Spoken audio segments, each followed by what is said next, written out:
Καλησπέρα αγαπητοί εν Χριστώ αδελφοί και φίλοι και φίλες της εκπομπής Φως Σιλαρών. Σήμερα ο βίος του Αγίου με τον οποίο θα μιλήσουμε είναι ο βίος του Αγίου Σάββα του Υγειασμένου. Πρόκειται για μια έκδοση του Ορθόδοξου Ιδρύματος ο Απόστολος Βαρνάβας. Τη ζωή την εκκλησία μας τη στόλισαν και τη λάμπριναν μορφές Αγίων Πατέρων και Ιεραρχών, μαρτύρων και οσίων, μια σεβάσμια μορφή που με την πνευματική της λάμψη φώτισε για πολύ καιρό το στερέωμα της Εκκλησίας, είναι και ο Άγιος Σάββας. Όλη του η ζωή υπήρξε μια διαρκής προσπάθεια για εσωτερική κάθαρση και επικοινωνία με το Σωτήρα Χριστό. Μια προσπάθεια επίμονη και καρποφόρα που τον ανάδειξε πραγματικά σε πατέρα της μοναχικής ζωής. Έζησε από κοντά τα προβλήματα του καιρού του και προσπάθησε να μην μείνει αμέτωχος και μακριά από τους ανθρώπους και τα προβλήματά τους. Έδωσε κάθε ικμάδα της ζωής του στον συνάνθρωπό του, στον αδελφό του, στον Χριστό, και προσπάθησε να δώσει ζωή και σωστή κατεύθυνση στον μοναχισμό. Και ξεκινάμε τον βίο του. Ο Άγιος Σάββας ο Υγειασμένος καταγόταν από την Καπαδοκία, από ένα χωριό που λεγόταν Μουταλάσκη. Γεννήθηκε κατά το 439 μετά Χριστόν, από γονείς ευσεβείς και πλουσίους. Ο πατέρας του ονομαζόταν Ιωάννης και η μητέρα του Σοφία. Όταν ο Σάββας έγινε 5 ετών, έφυγαν οι γονείς του για την Αλεξάνδρεια για υποθέσεις στρατιωτικές, διότι ο πατέρας του ήταν στρατιωτικός και αυτόν τον άφησαν με όλη την περιουσία τους στον αδελφό του πατέρα του που λεγόταν Ερμίας για να μάθει γράμματα. Και σε περίπτωση που θα πέθαιναν οι γονείς του, να μείνει ο Σάββας κληρονόμος της περιουσίας τους. Έμεινε λίγο καιρό στο σπίτι του θείου του, αλλά επειδή η γυναίκα του θείου του ήταν κακόχνομη και ευέξαπτη, έφυγε και πήγε σ' άλλον θείο του, το Γρηγόριο, που ήταν και αυτός αδελφός του πατέρα του. Έμεινε λίγο καιρό κοντά και σε αυτόν τον θείο του, ζώντας πολύ ενάρετα, ώστε όλοι τον θαύμασαν, γιατί δεν έκανε αταξίες και είχε σύνεση γεροντική. Κοντά στη Μουταλάσκη, σε απόσταση περίπου 4 χιλιόμετρων, ήταν ένα μοναστήρι που λεγόταν Φλαβιανέ. Επειδή λοιπόν του δημιουργήθηκε η επιθυμία να φροντίσει για τη σωτηρία του περιφρονώντος πλούτων, χρήματα, δόξα και οτιδήποτε θέλει τις νεανικές καρδιές, πήγε στο μοναστήρι και παρεκάλεσε τον ηγούμενο να τον πάρει κοντά του και να τον κουρέψει μοναχών. Ο ηγούμενος τον εδέχτηκε με χαρά, βλέποντας την πολλή προθυμία και το θεϊκό έρωτα του νέου. Οι θείοι του Σάββα όμως πήγαν στο μοναστήρι και με διάφορες προτροπές προσπαθούσαν να τον απομακρύνουν από εκεί, λέγοντας ότι ήταν καλύτερα να ανεφευθεί, να αποκτήσει παιδιά και να απολαύσει τις ειδονές της ζωής, παρά να βασανίζεται με τόση σκληραγωγία και άσκηση. Ο Σάββας όμως, ασυνετός και φρόνιμος, δεν λογάριασε καθόλου αυτές τις προτροπές και έμενε στο μοναστήρι υποτασσόμενος σε όλες τις σκληραγωγίες της μοναχικής ζωής. Η εγκράτειά του ήταν υποδειγματική. Κάποια μέρα, ενώ εργαζόταν στον κήπο, είδε σε ένα δέντρο μήλα ευωδιαστά και ωραιότατα και σαν άνθρωπος νικήθηκε και πήρε ένα για να το φάει.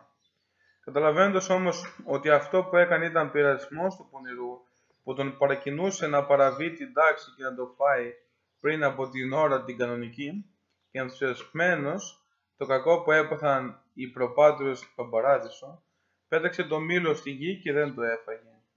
Όχι μόνο αυτό, αλλά έβαλε και νόμο με αυτό του να μην φάει πια μήλα σε όλη του τη ζωή. Αυτό το τήρησε μέχρι τέλος και από τότε καταπάτησε εντελώς τον δαίμονα της γαστριμαργίας και τα υπόλοιπα πάθη με τόση ανδρεία, ώστε ξεπέρασε όλους τους μοναχούς του μοναστηριού στις αρετές και αξιώθηκε από μικρός να κάνει θαύματα όπως αυτό που θα διηγηθούμε. Κάποιο χειμώνα βράχηκε ο ορδοποιός του μοναστηριού και μη έχοντας πως να στεγνώσει τα ρούχα του, Επειδή δεν είχε ήλιο, τα έβαλε στο φούρνο. Την άλλη μέρα ξέχασε να τα βγάλει και άναψε το φούρνο για να ψήσουν ψωμί. Τότε ο ορτοπιός θυμήθηκε τα ρούχα του και πικράθηκε πολύ, γιατί η φωτιά ή το αναμένει και δεν είναι το δυνατόν να τη σβήσουν τόσο γρήγορα.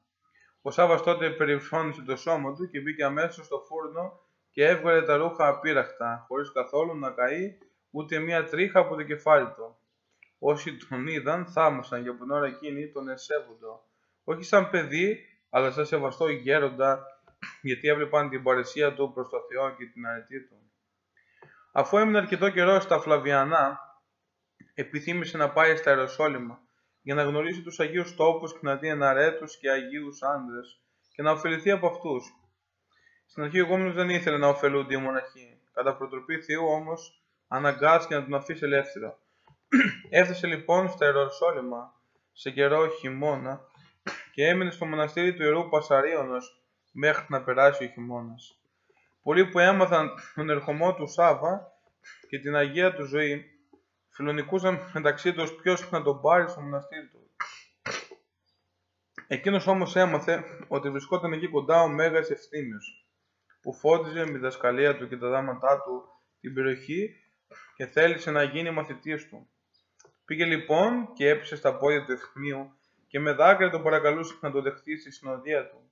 Εκείνος όμως, βλέποντας ότι ο Σάββας ήταν ακόμη πολύ νέος, δεν θέλησε να τον δεχτεί αμέσως στη Λαύρα, αλλά τον έστειλε στο μοναστήρι που είχε κοντά στη Λαύρα, όπου ήταν ηγούμενος ο Μέγας Θεόκτιστος, που η μνήμη γιορτάζεται στις 3 Σεπτεμβρίου. Είπε στο Σάββα να μείνει εκεί μέχρι να βγάλει γένεια και να εκπαιδευτεί καλά στην τάξη της μοναχικής ζωής. Τον έστειλε λοιπόν στον Θεόκτιστο γράφοντάς του να τον διαπαιδαγωγήσει προσεκτικά, γιατί αυτός επρόκειτε να γεμίσει όλη την οικουμένη από τη δόξα του, όπως ακριβώς και έγινε αργότερα. Κοντά στον Θεόκτιστο έμεινε ο Σάββας περίπου 10 χρόνια και υπηρετούσε με προθυμία σε όλες τις δουλειές. Έφερνε ξύλα και νερό, έσκαβε τον κήπο και βοηθούσε τους πάντες με χαρά. Γι' αυτό και όλοι τον αγαπούσαν παρόλες τις σκληρές δουλειές που έκανε. Δεν παραμιλούσε καθόλου και τις ακολουθίες και τις νυχτερινές ακολουθίες. Πάντα πήγαινε πρώτος και όλοι του θαύμαζαν βλέποντας την προθυμία του. Βλέποντας ο διάβολος την τόση προθυμία του και την αρετή του, δοκίμασε να τον εμποδίσει από τον ένθεον έρωτα με τον παραπάνω τρόπο. Στο μοναστήρι ήταν κάποιος αδελφός από την Αλεξάνδρεια που ονομαζόταν Ιωάννης. Αυτός παρακαλούσε πολλές φορές τον Θεόκτιστο να του επιτρέψει να πάει στην Αλεξάνδρεια, όπου είχαν πεθάνει οι γονείς του, για να τακτοποιήσει τα προσωπικά ζητήματα και να του δώσει τον Σάββα για συνοδό, γιατί ήταν δυνατός και έμπειρος και πρόθυμος σε κάθε υπηρεσία. Με δυσκολία συγκατατέθηκε ο Θεόκτιστος και αφού πήγαν στην Αλεξάνδρεια, τακτοποίησαν ό,τι χρειάζονταν. Στην Αλεξάνδρεια όμως ήταν, όπως είπαμε στην αρχή, οι γονείς του Σάββα, που όταν τον γνώρισαν προσπάθησαν να τον κρατήσουν και να τον πείσουν να μείνει στο στρατό στη θέση του πατέρα του και να τιμηθεί και να δοξαστεί από τον βασιλιά. Ο Σάββας όμως, γνωρίζοντας ότι ο πονηρός ήθελε με την αγάπη και τη συμπάθεια του γονέα του να τον εμποδίσει από τους πνευματικούς αγώνες, προσπάθησε να πείσει τους γονείς του ότι ήταν επικίνδυνο να περιφρονήσει το αγγελικό σχήμα και να αγαπήσει τους γονείς περισσότερο από τον Χριστό, που είχε πει ότι ο φιλών πατέρα ή μητέρα υπέρ εμέ, ουκ έστι μου άξιος. Τον άφησαν λοιπόν και τον παρακάλεσαν να πάρει μόνο 20 χρυσά νομίσματα για τη συντήρησή του. Για να μην πούν ότι δεν καταδέχτηκε, πήρε μόνο τα 3, αλλά και αυτά δεν τα ξόδεψε. Αλλά μόλις έφτασε στο μοναστήρι, τα παρέδωσε στο Θεόκτιστο για να μην έχει ο ίδιος περιουσία καμιά. Όταν έπειτα από χρόνια πέθανε ο Θεόκτιστος, ο Ευθύμιος έβαλε άλλον ηγούμενο, τον Λογκίνο. Έχοντας λοιπόν πόθο να αναχωρήσει σε ησυχαστικό τόπο, ο Σάββας ζήτησε από τον Λογκίνο να μην τον εμποδίσει να πραγματοποιήσει τον πόθο του. Πράγματι, έφυγε και πήγε σε μια σπηλιά νότια από το μοναστήρι και εκεί έμεινε όλη την εβδομάδα μέχρι το Σάββατο χωρίς τροφή. Μόνο προσευχόταν και έψαχνε το λιγόχειρό του. Το Σάββατο πήγαινε στο μοναστήρι και έτρωγε με τους αδελφούς.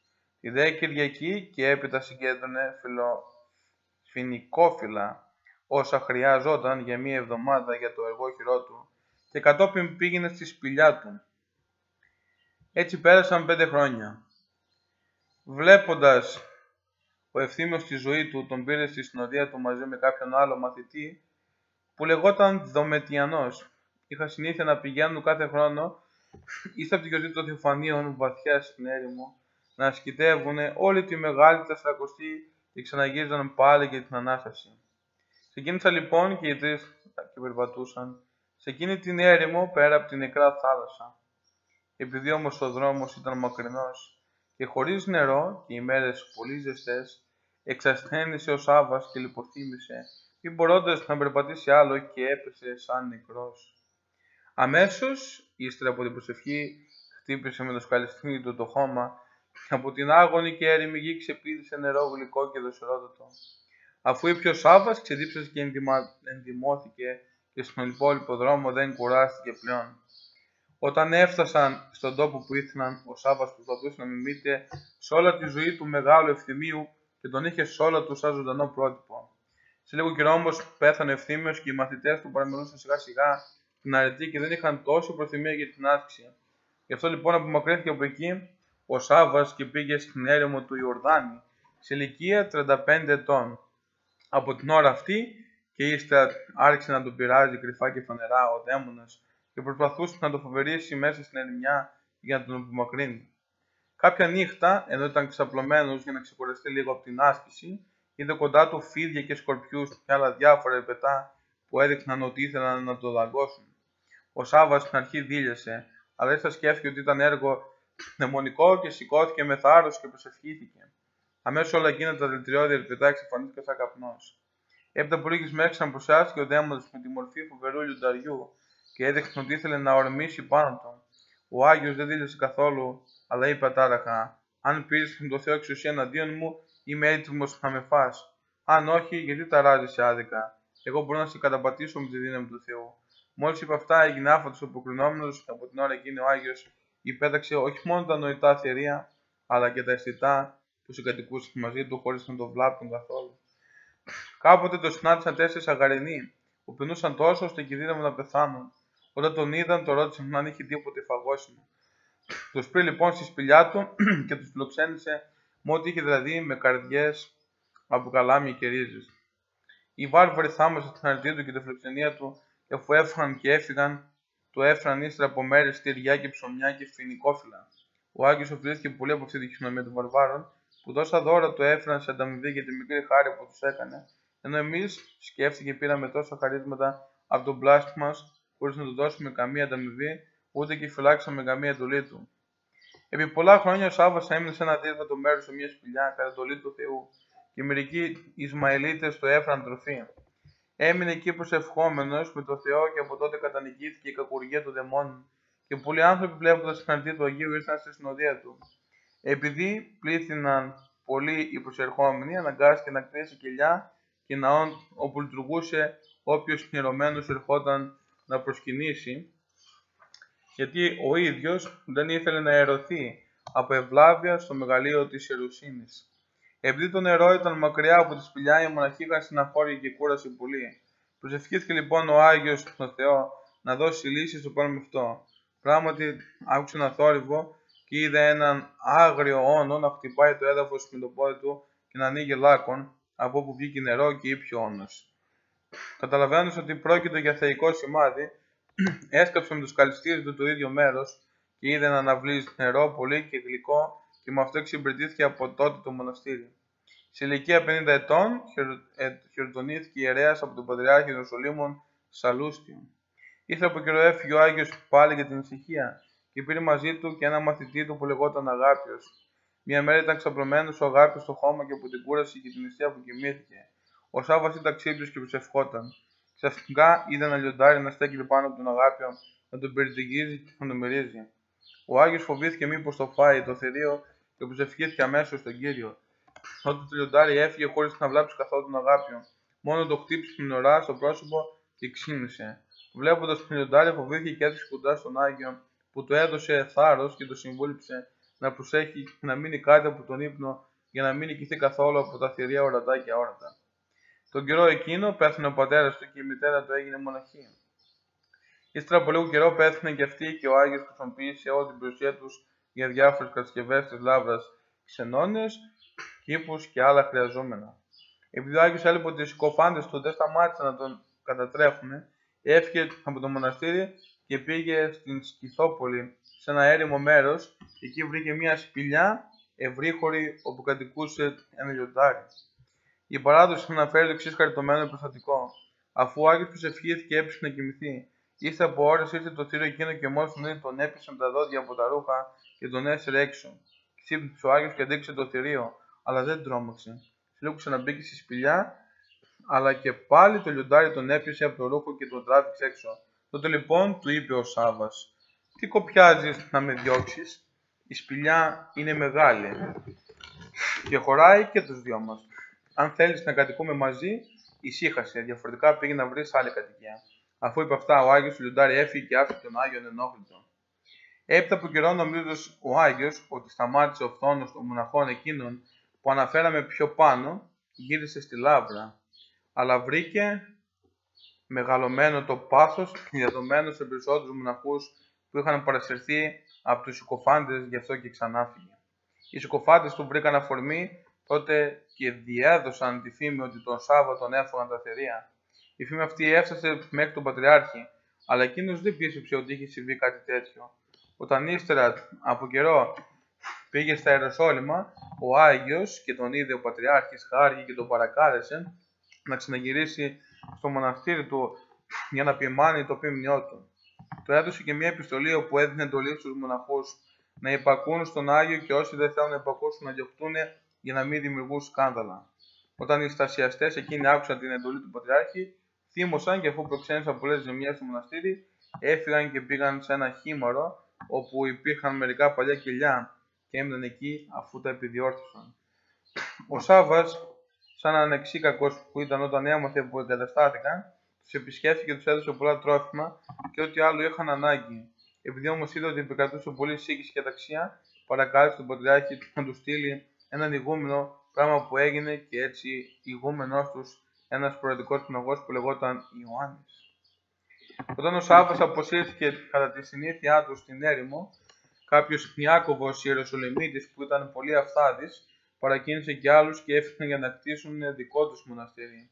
Όταν γύρισε ο Σάββας στην Λάβρα, κάλεσε τον Ιάκωβο και τους συμβούλους να σταματήσει την προσπάθειά του, γιατί δεν ήταν η απόφαση του κατά Θεόν, γιατί ενώ ο ίδιος δεν είχε παιδαγωγήσει τον εαυτό του, ήθελε να παιδαγωγήσει και άλλους.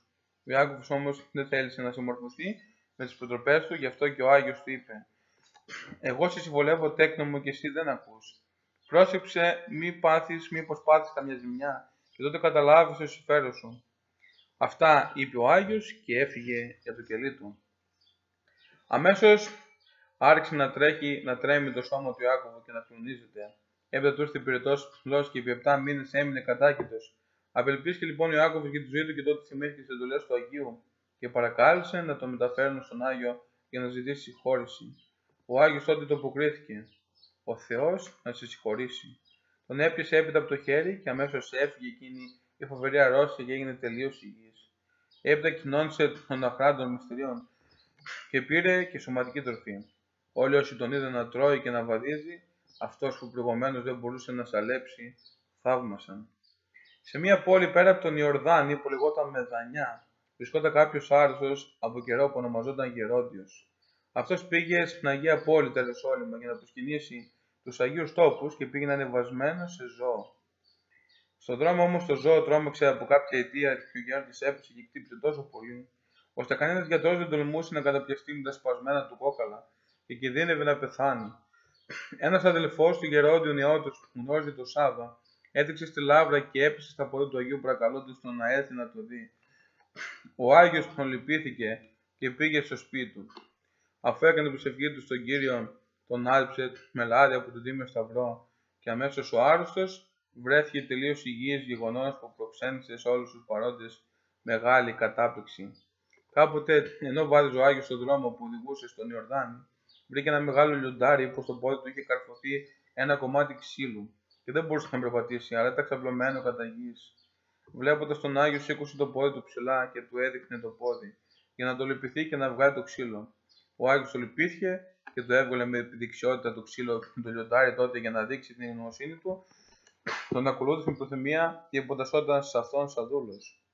Τον καιρό που ήταν ο αυτοκράτορας στην Κωνσταντινούπολη ο Αναστάσιος Δίκορος, 591-518, Έγινε στάση της Εκκλησίας μεταξύ των αρχιερέων που ανήκαν στην αίρεση των μονοφυλιστών, όπως και ο βασιλιάς που εξόριζε όποιους αρχιερείς ήθελε και μεταξύ αυτών και τον αρχιεπίσκοπο της Παλαιστίνης Ηλία. Αυτός λοιπόν ο Ηλίας είπε στο Σάββα και μερικούς άλλους ενάρετους πατέρες να παρακαλέσουν τον βασιλιά να ειρηνεύσει την Εκκλησία. Έγραψε και επιστολή στο βασιλιά, όπου του έγραψε ότι του στέλνει το Σάββα και τους άλλους πατέρες και να σεβαστεί τους κόπους τους και να σταματήσει τον πόλεμο των εκκλησιών. Όταν έφτασαν στην Κωνσταντινούπολη και πήγαν στο παλάτι τους, άλλους τους άφησαν οι φύλακες να περάσουν, ενώ το Σάββα, επειδή τον είδαν ντυμένο με φτωχά ρούχα, δεν τον άφησαν. Όταν διάβασε την επιστολή, ο βασιλιάς ρώτησε ποιος ήταν ο Σάββας, και μόλις έμαθε ότι ήταν έξω, έστειλε υπηρέτες να τον βρουν και να τον φέρουν. Αφού ήρθε και κάθισαν όλοι, ο βασιλιάς τους ρώτησε αν ήθελαν οποιαδήποτε χάρη. Και ενώ όλοι ζήτησαν υλικές δωρεές, ο Σάββας δεν μίλησε καθόλου. Θαύμασε λοιπόν ο βασιλιάς και του είπε: «Συ, πάτερ, πώς έκανες τόσο κόπο να έρθεις εδώ και δεν ζήτησες τίποτε?» «Εγώ, βασιλιά, ήρθα να σε παρακαλέσω για την Αγία Πόλη της Ιερουσαλήμ και για την Αρχιεπισκοπή της και για να ειρηνεύσεις τις εκκλησίες», απάντησε ο Σάββας. «Όταν τα κάνεις αυτά, θα έχεις φίλο το Θεό και θα σου συγχωρήσει τις αμαρτίες δίνοντάς σου και νίκες κατά των εχθρών». Ο βασιλιάς θαύμασε και την παρουσία του Σάββα για τη στάση του και του έδωσε την άδεια να μπαίνει στο παλάτι όποτε θέλει.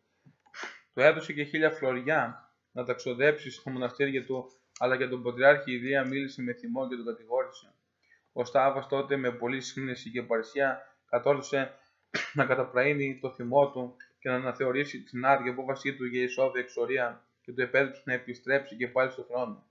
Αφού τελείωσε την αποστολή του, ο Σάββας δεν γύρισε αμέσως στο μοναστήρι, γιατί ήταν χειμώνας, αλλά έμεινε σε ένα προάστιο της πόλης που λεγόταν του Ρουφίνου.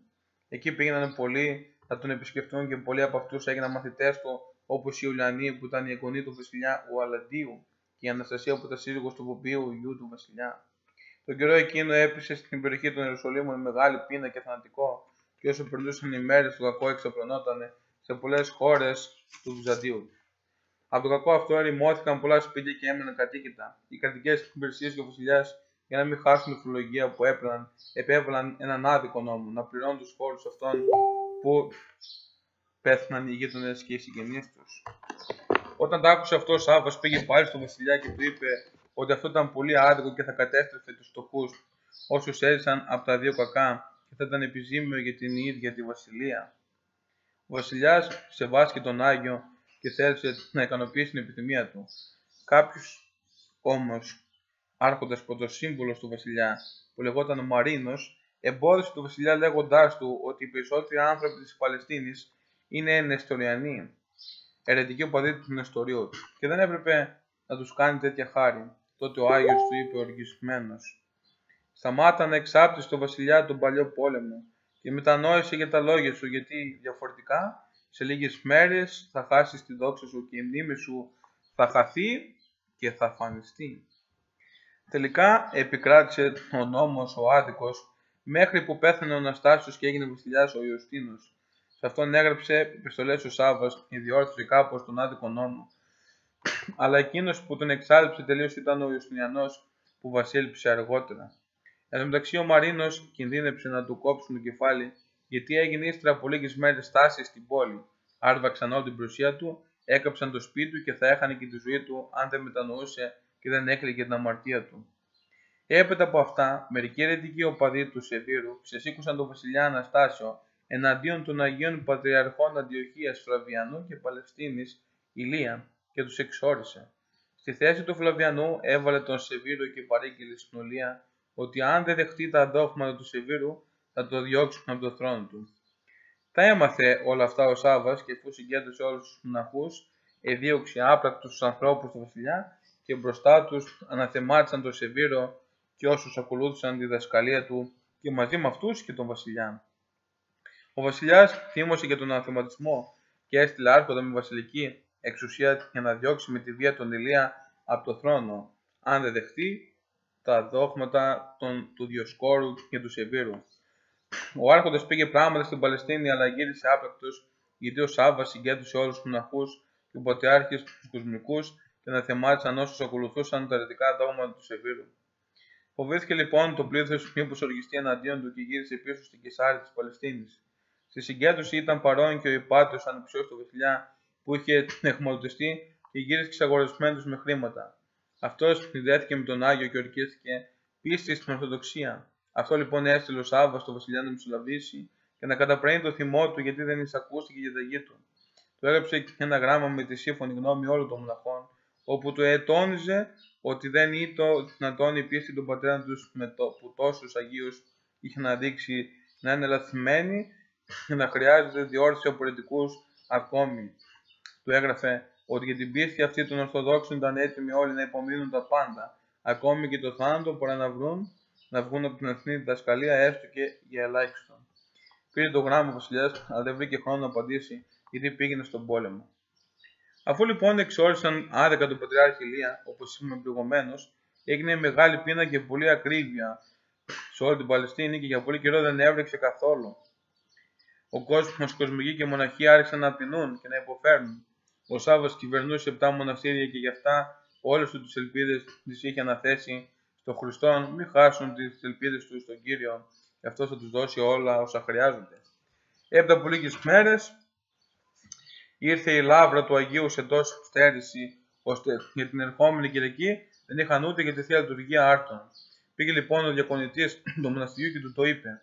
Και θαυμάσια όμως εκείνη η ψυχή δεν απελπίστηκε καθόλου και του είπε: Εκείνος τέκνο που είπε να μην μεριμνούμε για την αυριανή μέρα, θα φροντίσει και τώρα να μας στείλει τη βοήθειά του ώστε να μην στερηθούμε τη θεία λειτουργία. Αυτά είπε και προφήτευσε ο Άγιος, και πριν φτάσει η Κυριακή, ήρθαν μερικοί άγνωστοι άνθρωποι και έφεραν 30 υποζύγια φορτωμένα με σιτάρι, κρασί, λάδι και διάφορα άλλα τρόφιμα. Αφού ευχαριστεί τον Κύριο, ο Άγιος είπε στον κελάρι: Τι λες τώρα, ολιγόπιστε, αφήνουμε την ιερουργία επειδή δεν έχουμε άρτον? Εκείνος έπεσε τα πόδια του μετανοώντας στην ολιγοπιστία και ζητώντας με δάκρυα συγχώρηση. Την άλλη μέρα ήρθαν μερικοί μοναχοί από το σπήλαιο, λέγοντας ότι οι βοσκοί άφησαν τα πρόβατα και έτρωγαν τα σπαρτά της λάβρας, και όχι μόνο αυτό, αλλά και οι ίδιοι έμπαιναν στο μοναστήρι και άρπιζαν τροφές με τη βία, προξενώντας στους αδελφούς καθημερινά πολύ ταραχή. Ο Άγιος παρήγγειλε τους βοσκούς να απομακρυνθούν από τη λάβρα και να μην προξενούν πλέον άλλες ζημιές στα μοναστήρια. Εκείνοι όμως δεν υπολόγισαν καθόλου τα λόγια του και συνέχισαν όπως και πριν.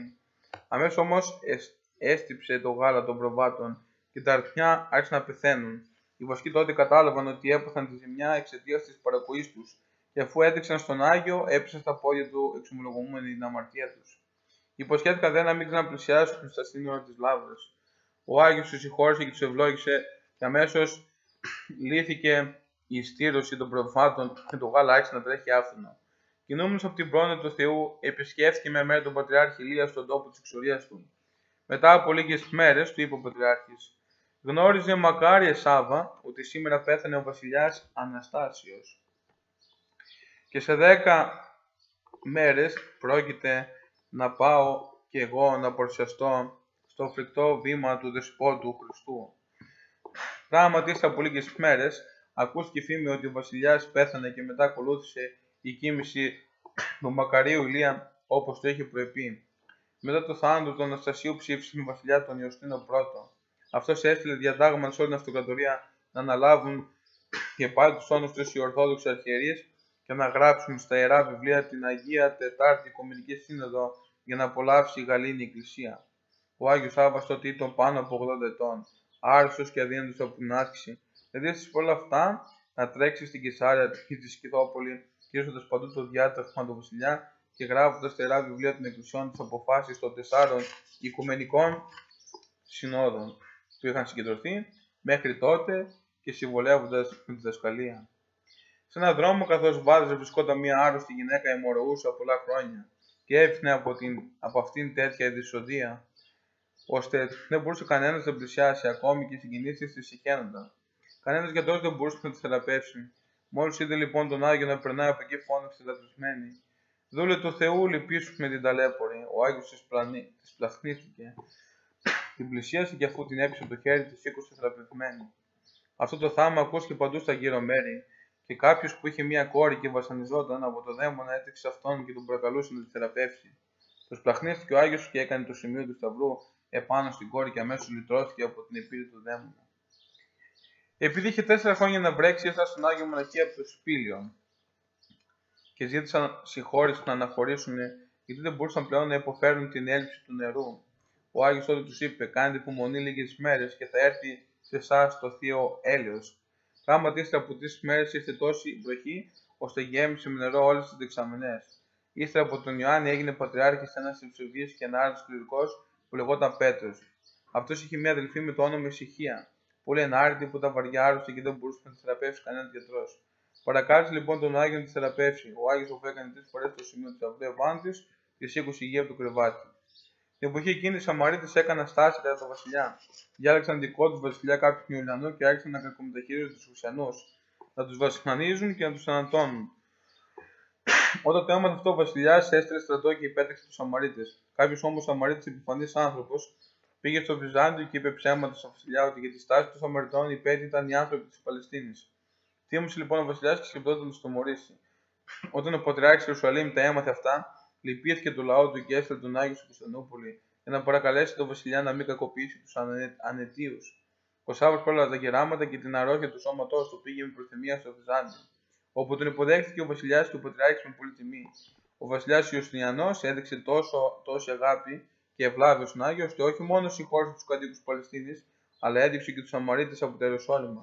Ύστερα, από παράκληση του Αγίου, χάρισε τους χώρους για αρκετό καιρό, ίδρυσε νοσοκομείο στην Αγία Πόλη και έκτισε φρούριο δίπλα στη Λαύρα για να τον έχουν καταφύγει οι μοναχοί σε περίπτωση ανάγκης.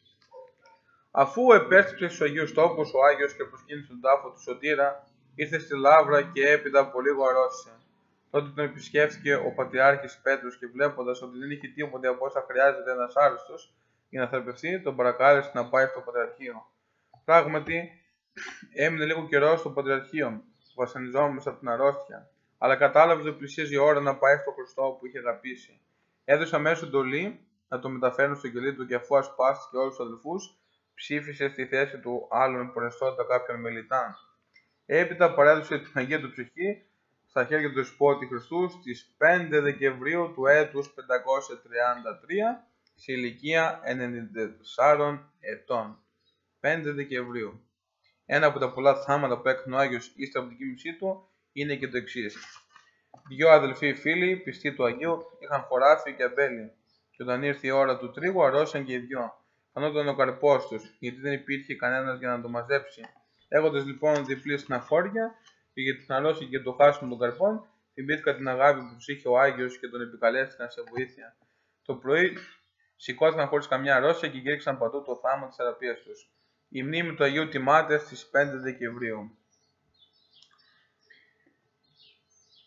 Των οσίων ακρότης και αγγέλης εφάμιλος, ως φυγιασμένος εδείχθης εκ παντός αρβαώσιε, ουράνιο καρδίων υπερθών, προς πένθεον ζωή χειραγωγής.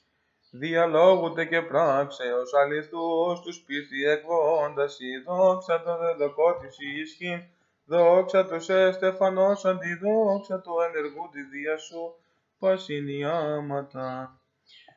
Ως αποβρέφους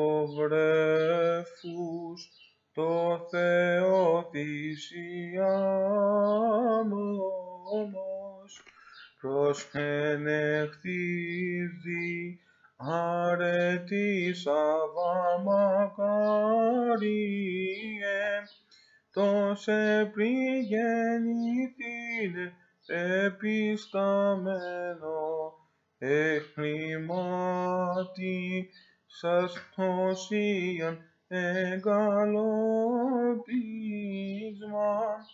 πολιστήστε της ερήμου άξιε πένος, διοκράζωσι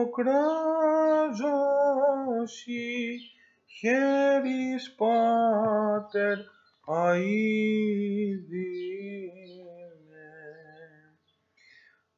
Ο Άγιος Σάββας ο Γιασμένος να πρεσβεύει για μας. Γεια σας.